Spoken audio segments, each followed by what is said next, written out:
Hey guys, welcome back to the channel. It's the video that's kind of challenging for me. It's breaking down lakes that I've never been. And you know what I hear from you viewers is that it just gives you guys a place to start. And that's what we call the series, Where to Start, sponsored by Optima Batteries. Big thanks to them. They give you guys a battery in each one of these videos just by leaving a comment and being a subscriber. So big thanks to Optima Batteries. If you guys hadn't had a chance to check them out, they've got a great lineup of AGM batteries.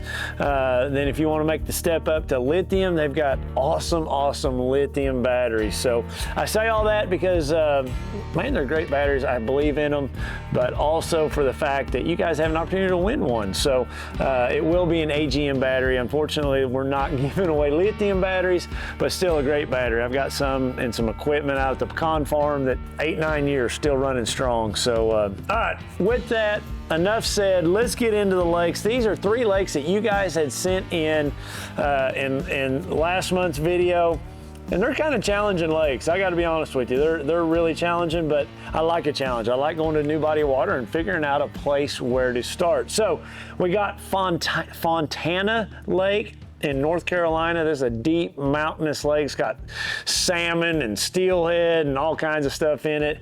We got Oconee Lake, another deep, clear lake. And then we got Vernon Lake. Looks to me like a little hidden gem in Louisiana. So a couple highland reservoirs, clear water, cold water, and then a flatland reservoir down there in Louisiana. So let's just start off with Fontana Lake.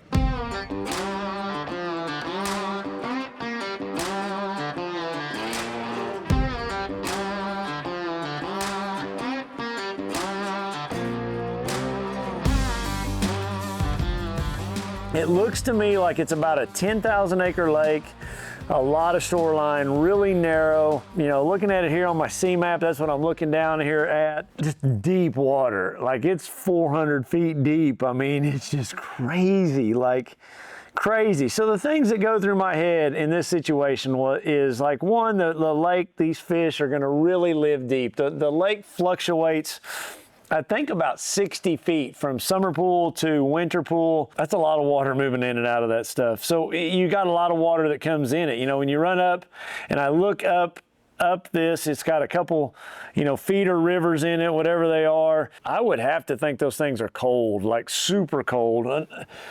I don't know that, but you know, this is in the Great Smoky Mountains. I look at it like there's not a lot of access to this thing. So I feel like you could get away from fishing pressure. Not that I would think this lake gets a lot of pressure anyway, just for where it's located and the remoteness of it.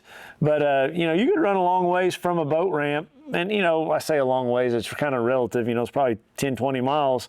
But you could get away from the boat ramps. You know, and in most lakes, when I pick a lake and where to start, I always love where it all comes together. You know, you've got this river and it comes together. And then right off the bat, I've got a couple flats right here on the north side. It's going to have a lot of wind to it. I think your predominant winds there is like west southwest. So you got to think about that wind. It's all blowing that direction, you know, in this time of the year. And I've got some coves here that are relatively shallow for that part of the lake. You know, so for this time of the year, the water's definitely falling. But man, I like this point right here. I like this point a lot. And here's why. I've got spawning flats right here, which there's not a lot of. This is a steep body of water. I've got a bluff end point, a pocket, faces straight into any wind that you're gonna have blowing, like all the way down that stretch. It's where 2 rivers come together. It has a lot going for it as far as a place to start. Now, like out there off that point, you know, I feel like you're going to be shaking a minnow, you're going to be drop shotting, you could be shaky heading off that thing, you could be throwing a jerk bait, little bitty swim bait. This is a spinning rod type lake in my opinion. You know, I could be way wrong. This looks good to me too, this little area right here. I want to look at it over here on Google Earth. Give me a second to pull it up. So when you zoom in here on Google Earth, you notice here's these 2 points that we were talking about, you know, same 2 points right here. It looks like my C-map's not really overly accurate with the contour lines. But you know, it's hard to say what the water level is. That's a November photo, so they've already started bringing it down. I can go back here and find yeah, there's a January photo. So that would be at close to the bottom, I would think of winter pool.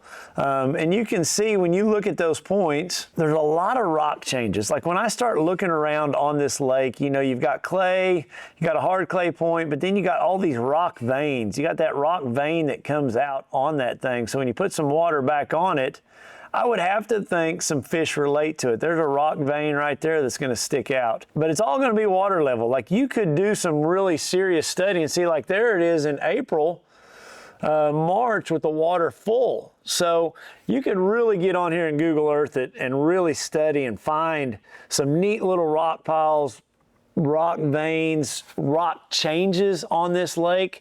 You know, if you're going to be a guy that's going to fish bank related, this is going to be a tough lake to fish bank related, because I think a lot of these fish are going to be out roaming, suspended, you know, just chasing bait. Just looking at the lake and how it looks, to me, that's what it looks like. This is really odd. Look at how bright orange that clay is right there amongst two different rock spots. That's kind of cool. I mean, that just sticks out. I would have to think in the spring, that'd be a cool little bank right there, you know, when they start eating crawdads, throwing a, you know, your favorite, you know, wiggling crankbait down through there. Be a cool little spot, because there's some clay right there. It's just a good transition. That's just something you look for. But all right, let's get back to business here. So when you zoom out on this thing, let's really narrow it down a little bit more. We picked a couple points right there that I really liked. Seems like I've got this one marked back here from when I first studied it. Kind of a cool spot here. So, and what makes it cool, you can see how steep all this is. Then I have a flatter point. And then here off the side of the point, I've got a pretty good rock pile, you know, so it changes from mud and sand to a really cool little rock vein. And if the water's at full pool like it is right now, you know, all that's out here in the water. So it'd be a spot that I could throw a shaky head over, or throw a crankbait over, or a jerk bait, or swim, you know, shake your minnow, just because, you know, it's just a really cool rock hump out there. Okay, so zooming out, looking at it a little bit further, you got two major creeks down on the lower end. Water temperature is going to be a little bit more consistent. You don't have all that cold flow. This place has got trout in it. I would have to think this is going to be some of the warmest water probably on the bottom, you know, just more consistent water. I'm looking at the back of the creek. Yeah, it flows, but it's not like a flowing trout stream like some of those others could be. I'm gonna see if I can find a low water photo here, just kind of show us a little bit around, you know. And when you're trying to find a low water photo, you got to find one that there's not a lot of leaves on the trees, because that's the winter time, you know. Right now everything I'm finding has kind of got a lot of leaves, so there's not really a good low water photo of this creek. But I like this creek in the fact that it's kind of off the main path, off the main run. It's got some flatter water in the back, and I would go through here and I would just hit every one of these points, these channel swings, these points in that creek. This point right here really, you know, sticks out. It's a big flat point. It's going to catch that southwest wind coming across it. I'd pull on that thing early in the morning and throw me your favorite walking bait across that thing, maybe a little bitty buzz bait. It's got some cool areas, but to me, this is one of those lakes that you just cover a lot of water.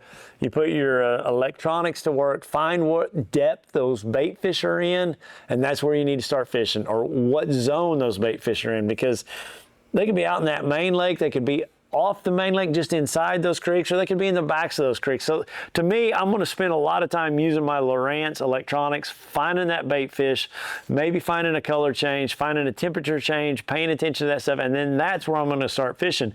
So it's not really cut and dry to be able to show you here, you know, on Google Earth, or be able to show you here on CMAP, because so much of the lake is so similar. It's just deep, steep sides. So you really just got to find the bait fish in this type of body of water. So, all right, let's move on to Oconee. Oconee is in Georgia. I think this is it right here. Yep. Cool lake, right above Lake Sinclair.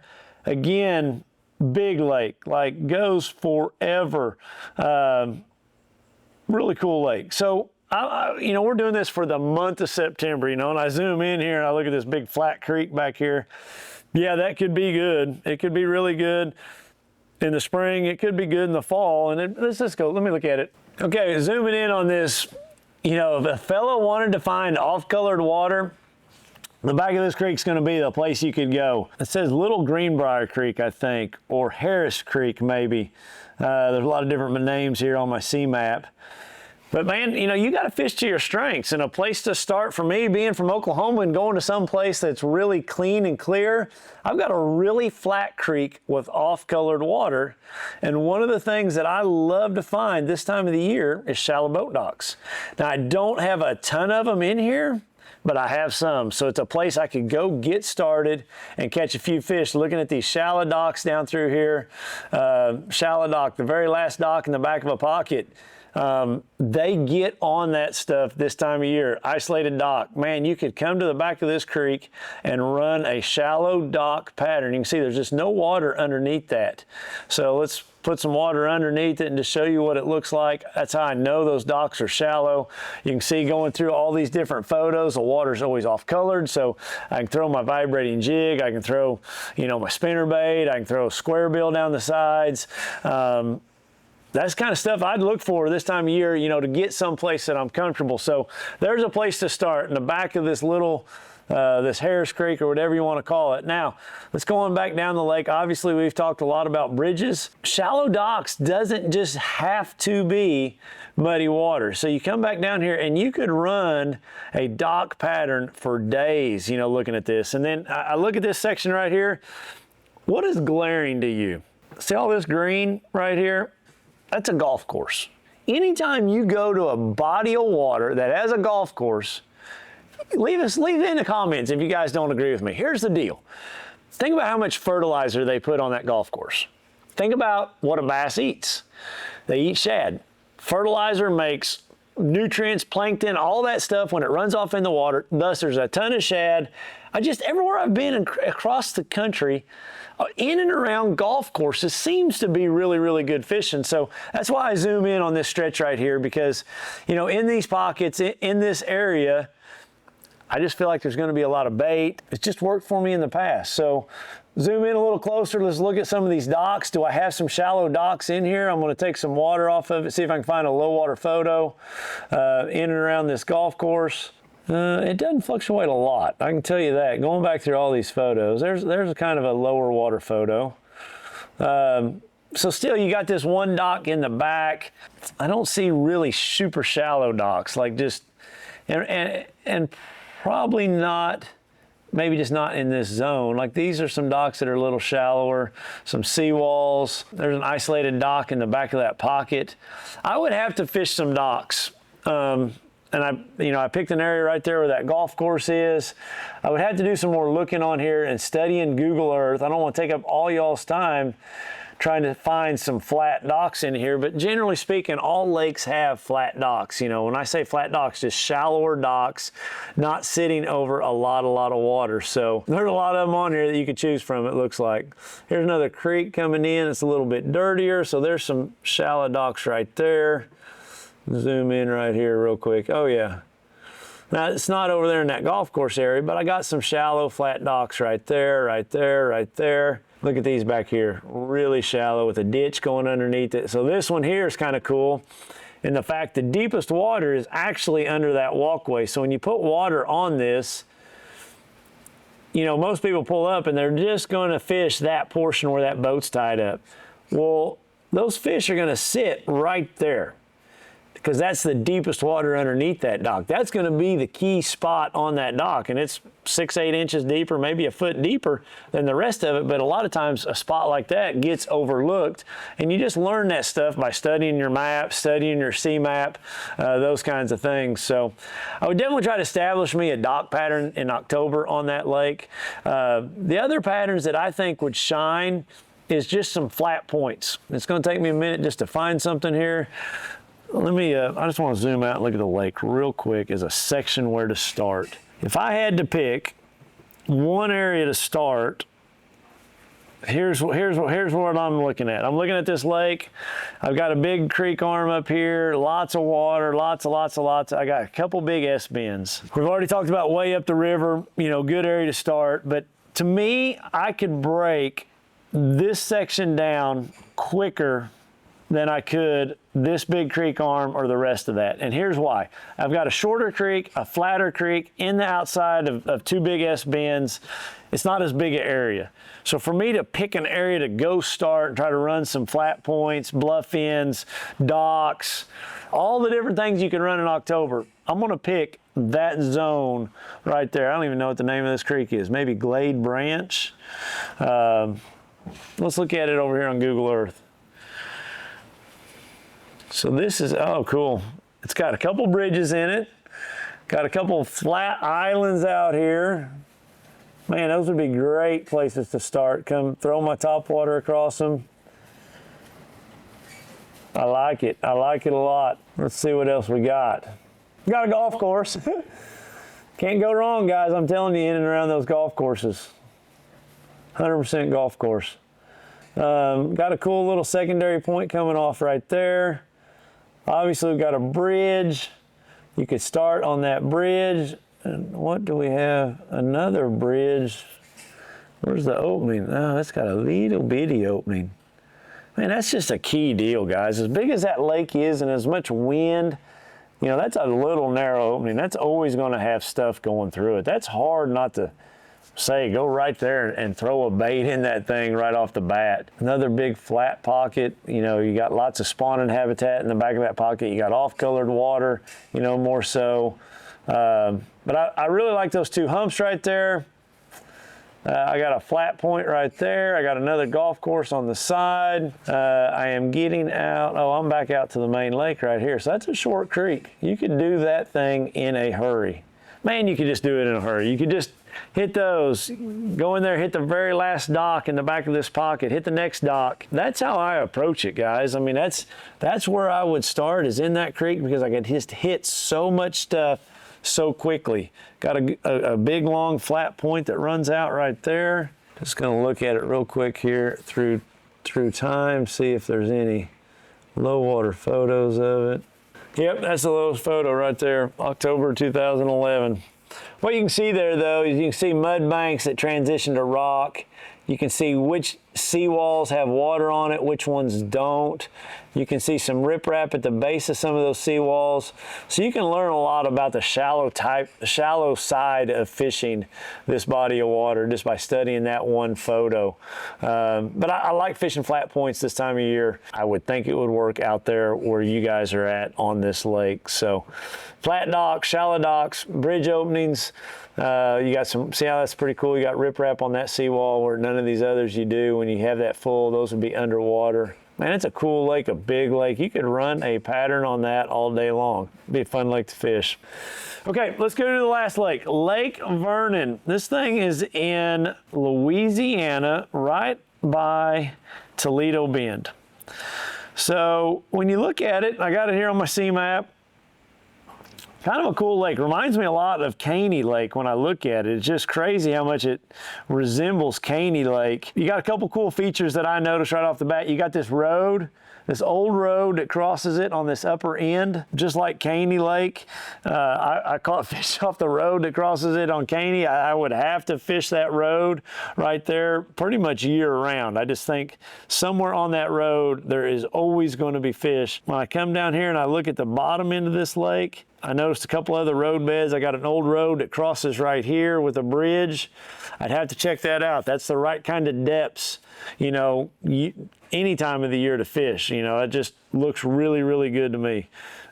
Same thing on this side. These roads here are 15 to 25 feet deep. These old bridges that cross it, got a couple old house foundations out off this point right here on my sea map. You got another house foundation right there.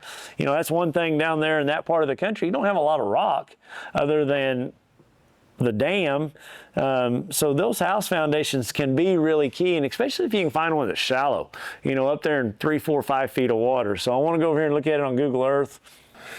So here's a really low photo. Looking at this, I've done this lake before. I think it was in the spring, but you can see this old road that goes across here. You can see this opening, these openings. You can see an old borrow pit right here, another borrow pit right there. Those areas are going to hold fish year around. Just, they have to. You can see an old road bridge end right there. kind of a cool little spot. That's a really high spot that sits right on the river channel. That would be a good spot to start really year round, any time of the year. I like on lakes like this, you know, this time of the year, you got this flat right here, and then you've got this ditch coming up in here. So if we were to put the current water level in here, maybe I could find one with some grass. You got some grass right there. So you have a ditch that leads right into this grass patch. Looks like offshore grass on here. That's going to be a key little drain. Like all fall long, those fish are going to run up and down that drain using that grass. So there it is with the water, you know, the low water. So this is all grass right now in the most current photo. You know, that depression right there could be key, but I really like that right there. And again, I'm gonna go back here and show you what it looks like with the water full. Right there's the grass, that's the depression, and that's the drain. Kind of a neat spot right there. You can just see really quick using your Google Earth on that lake. Just cool that you got such a low water photo of the lake. Going back to it, I gotta keep looking at, gotta keep seeing what else we got here. Again, here's another cool drain. It comes in dog legs right there in that flat. Man, that stuff is such key because, you know, a lot of times, you know, when you go to look at your map, that stuff does not show up, you know, on your map. So that's right there. Those go in there. Yeah, see, it doesn't show up on this sea map, and it just gets overlooked because it's not a big, you know, depth change, you know, right there. But man, I like stuff like that, you know. So how would I go find that, you know, in today's times? Well, I put my pointer right there, and there's a GPS coordinate down here in the bottom corner. Then just enter that in my Lowrance and I'm good to go. So cool little main lake drains. Like that's a cool spot to fish, a good spot to fish this time of the year in the fall. Like I'm gonna go throw that buzzbait, you know, if I got good grass up towards the surface, a walking bait, a chopo.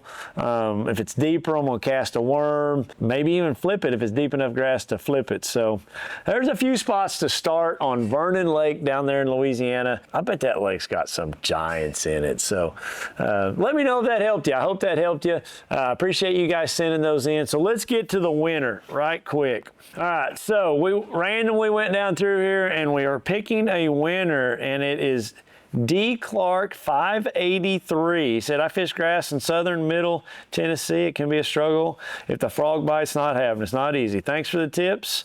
It's like fishing in Florida. So man, that simple. D. Clark, thanks for leaving that comment. Thanks for being a subscriber, bud. I just need you to send me an email, and I will email you a certificate for a battery. It's a battery of your choice, a blue top or a yellow top or a red top for one of your vehicles, an AGM battery, you won. So man, is this that simple for leaving a comment. You are the winner for this month. And I appreciate everybody watching. I appreciate the subscribers, guys. Just hit that like button, give me a thumbs up. You know, and if you're not a subscriber, man, it helps the channel out a bunch to hit that subscribe button. It doesn't take much. So I hope you guys enjoy the content, and good fishing.